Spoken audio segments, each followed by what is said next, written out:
coming up on today's show.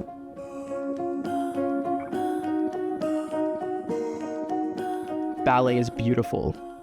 It's all of the beautiful things in life. Everyone is in the theater, they're sitting there, they're feeling it. You're all sharing that beautiful moment. When you've got a well-read community, then you have, I would say, a prosperous economy as well. To see what it's doing for them and to know what it's done for me, I ain't gonna stop.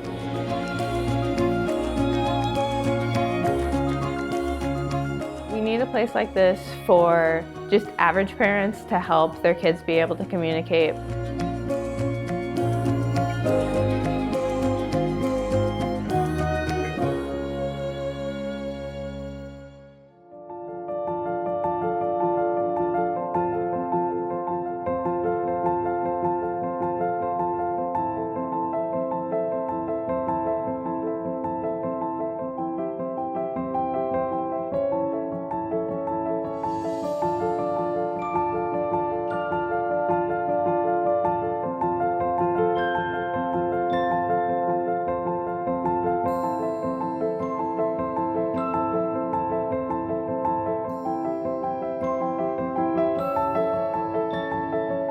Ballet is beautiful.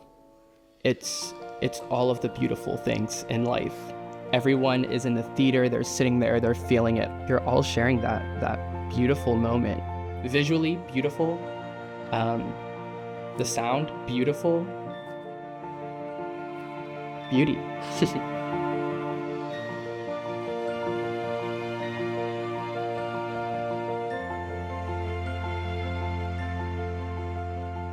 Central Illinois Ballet is the only professional ballet company in Peoria.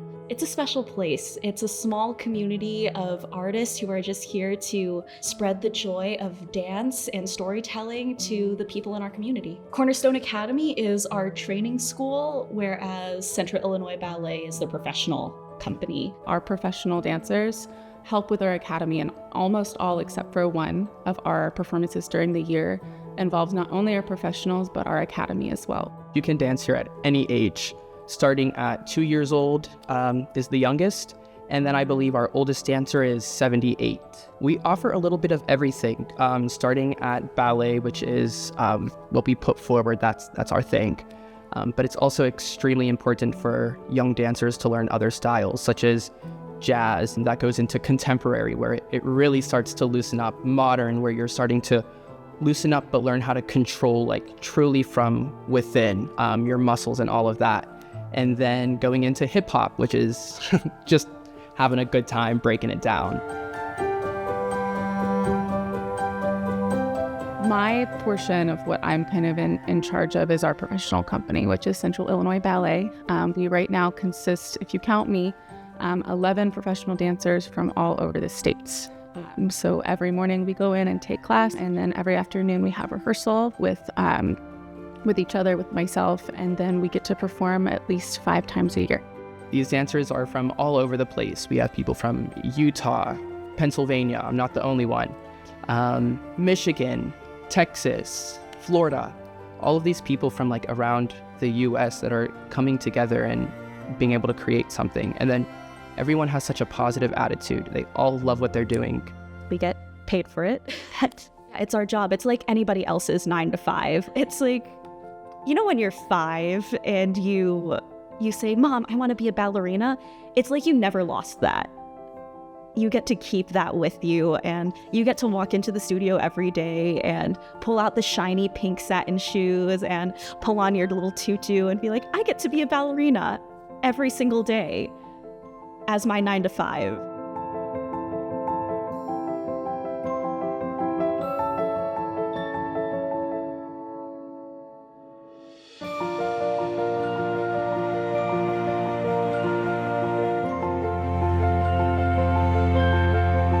It's not just how amazing of a ballerina are you. You learn discipline. There's so much knowledge that comes with it that's going to feed you into any career that you go into, truthfully. So we're just trying to create really talented, humble, and hardworking kids. What we're doing here is taking amazing professionals from all over the country. We have our wonderful little troupe, and we are allowing this community to be able to come to our amazing professional shows, and we're making it accessible for literally anyone in the community. We really just want to reach out more to the Central Illinois and greater Peoria areas. We have so much to share with everyone, and we have dancers that are working so hard that you want everyone, like I wish everyone in the world could come to our shows and just see our dancers and see what they have to put out there. It's fun, it's magical, it's stressful, it's nerve-wracking, but it's freeing all at the same time. Just knowing that there's people out there who have been sucked into this story, who have been sucked into this piece and are looking at it for the beauty that it is it's really inspiring.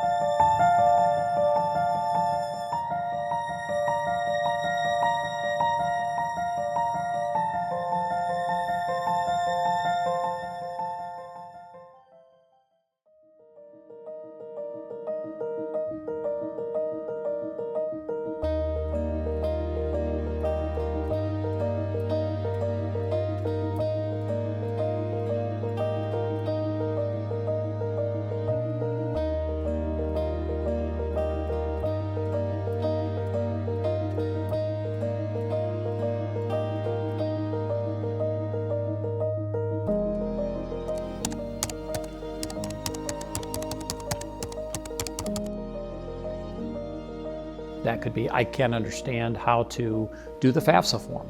I can't understand how my own children need what they need in school. I can't understand what they're saying in the break room at work. I don't understand what this word means. I don't know how to advance this. I could go on and on. This program, it's funded through the Illinois Secretary of State. It's a grant. We work to have students that are 17 or above who are not enrolled in a public school.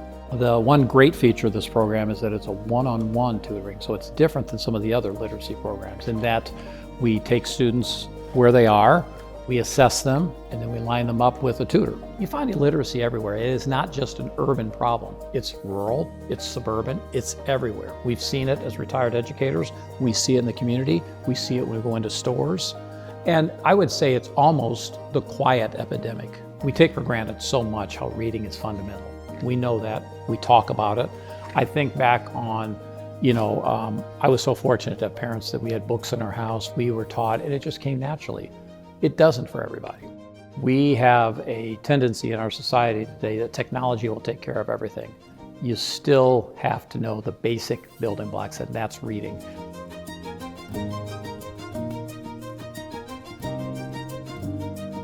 A young lady came to us and said that, my dad, he just found out he can't read. And he was a retired gentleman. And through the program, he was able to read and function and kind of as a brand new life, as you can imagine.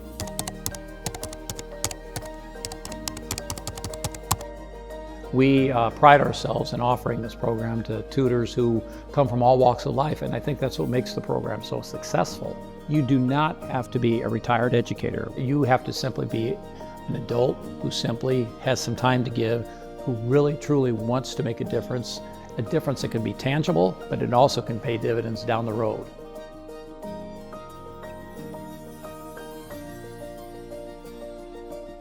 I really think it's a great program.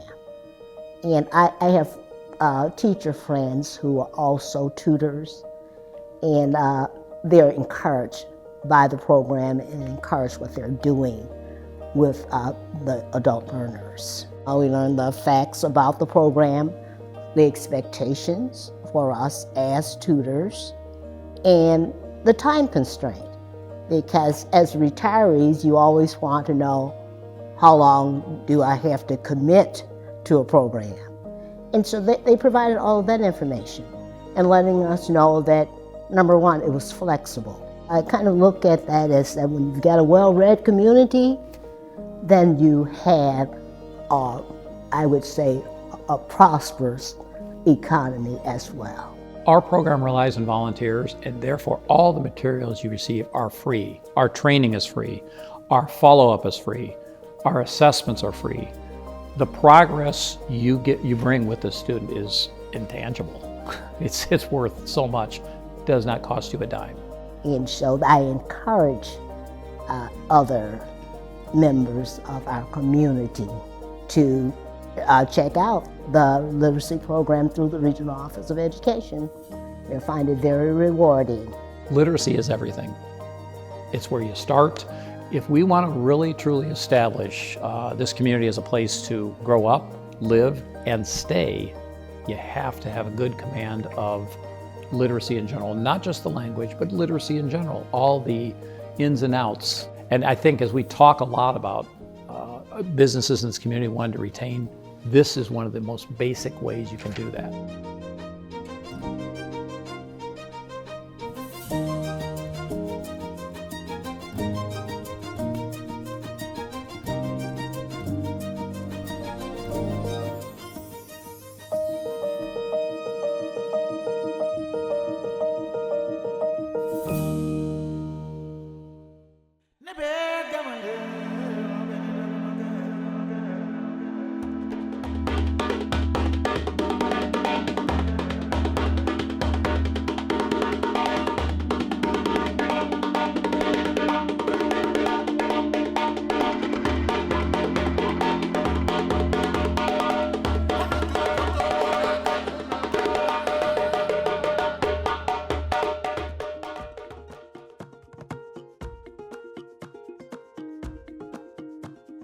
Music has always been a way to express myself, and I can't, again, there's a lot of things I really can't put my finger on about a lot of this stuff.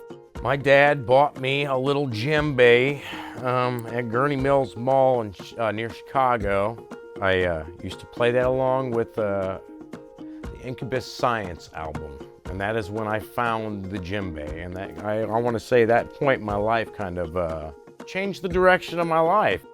I met kids to play music with. I toured the country a little bit with them, and eventually, 20 years later, I'm building the instrument myself.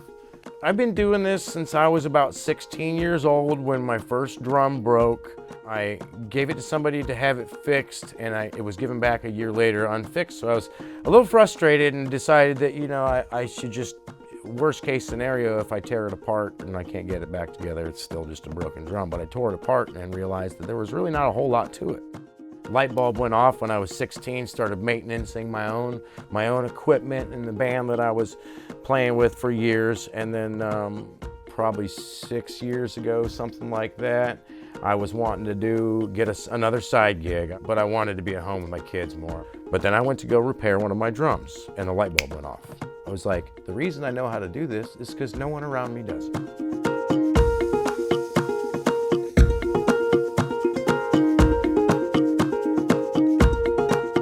In those repairs, I got in and one of them needed to be sanded down.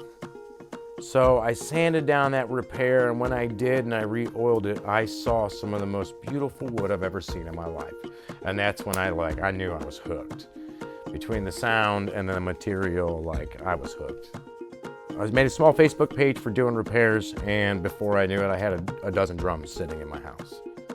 And then I kind of knew, all right, this is cool. This is something I can take seriously, you know what I mean? And from there, it just grew.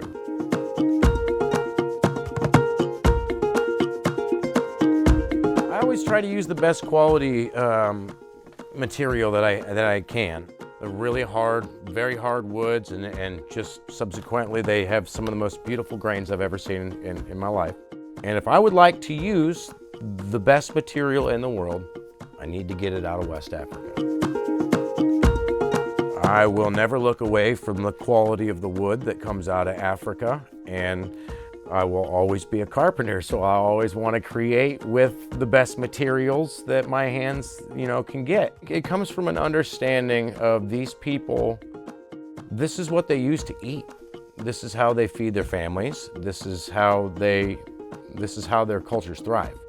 So I absolutely want to give back to that side of things, always, just out of respect and understanding of what's going on. So this facet of my company, the importing side, will always be a part of things to constantly be giving back to the root in which it came from. I'll always try to move forward and carving my own pieces because there's just so much creativity in it. It's fun to just open up that log and see what kind of present is inside there waiting for you. You know what I mean? It totally just, it'll speak to you while you're cutting it, and it's a pretty neat experience.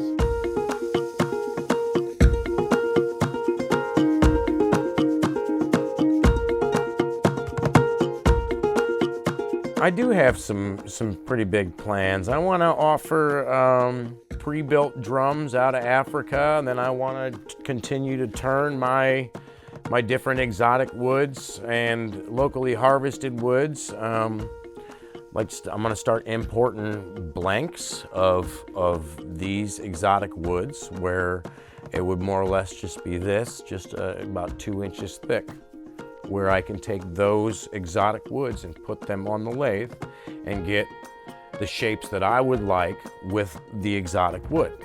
So that way it kind of helps me carve a little niche in the market of product that you really can't get anywhere else but through River Pirate Percussion.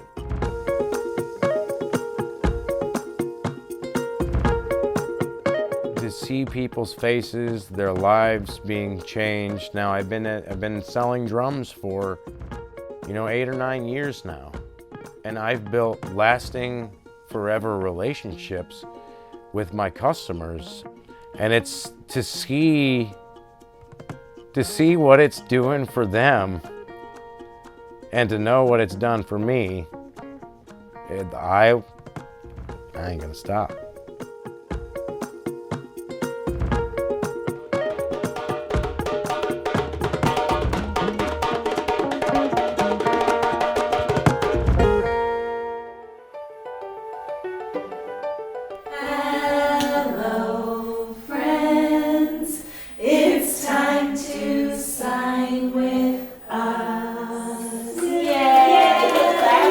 What we do here at Communication Junction is we give parents the tools to help support their children's spoken language development. And we do that using American Sign Language, fun games, rhymes, all of those kinds of things in a small group setting. I like how much they learn and how much they're able to carry that over at home. And it helps keep it, when they're really young and have trouble like verbalizing or have trouble understanding, they're able to communicate better and there's less frustration and less fits. So as a mom, I really like that. We use signs to help learn new concepts. So we're teaching colors, we're teaching shapes, we're teaching about animals, we're teaching about the alphabet. And so since kids are such visual and hands-on learners, using signs to help support that new learning is super helpful. First, in order for a little one to start talking, they have to imitate. That is the number one fundamental skill that a little one has to have, is imitation. What does imitation mean? It means I do something and you copy it. And at first, they're gonna start imitating just like silly motor movements, or they might start imitating your facial expressions, or a child as young as like 3 months old might be giggling at you in response to you smiling. That's imitation. That's their first form of communication with you. Then we look for them to be imitating gestures.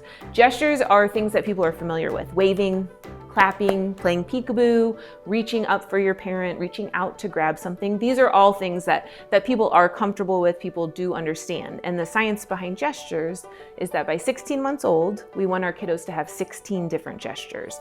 Then after gestures come our signs. And signs are a way to take gestures into a formal language. So we use American Sign Language vocabulary. We're not teaching the language, we're just teaching vocabulary to help families. Once they're imitating gestures, then they start imitating signs. These are gestures that have some really great meaning to them. Once they're imitating signs, then they start imitating sounds, and then they start imitating words. So there's this whole continuum before they get to that first word. My daughter was on the lower end of the communication stuff at the doctor's when they have you fill out all the forms. And so I was like, okay, we'll do something to help communication. So then we started coming and loved it.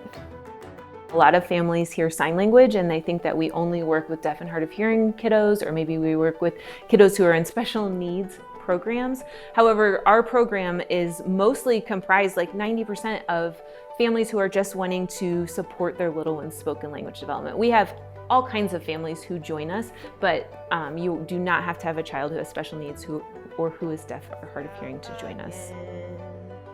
Yay! With my toddler, I can't always understand what he's saying, and he really, really wants to communicate it. But if he has a sign, he has a way of telling me what's going on, and then the frustration is lessened. And even with my daughter, when she could talk fairly well, there were a few words I couldn't understand, and she'd start getting mad and then sign it. One in particular was gentle. She didn't understand, and she was just like, gentle. And then I understood, and then she was fine. It has definitely decreased tantrums for both kids because they're able to communicate. It has increased communication between us. It has helped our relationship. The wait lists for early intervention programming are so long that families are not getting the services that they need in a timely fashion. And so we are a great place to help educate parents, model strategies, model skills that they can be using with their kids, whether they have a delay or not. Everything that we're doing here is helping families support that spoken language journey. We need a place like this for just average parents to help their kids be able to communicate. It gives them a way to communicate earlier and decreases a lot of that frustration, which then makes parenting easier because you are able to communicate with your child. Every community needs a place like Communication Junction where all children are welcome, where we're educating families on how to support their children's spoken language development, where there's an opportunity for socialization. We are a great place to help educate parents, model strategies, model skills that they can be using with their kids, whether they have a delay or not. Everything that we're doing here is helping families support that spoken language journey. A lot of families come because they've heard that signing will help their little one's spoken language development, but they stay because of the community that they have built in their class and the relationships that they're making. The end. Thanks for watching! Thank you for joining us on this journey. If you enjoyed today's episode, be sure to explore even more local content. You can connect with us on our social media channels, visit our website, or download the free app. We can't wait to see you next time on You Gotta See This.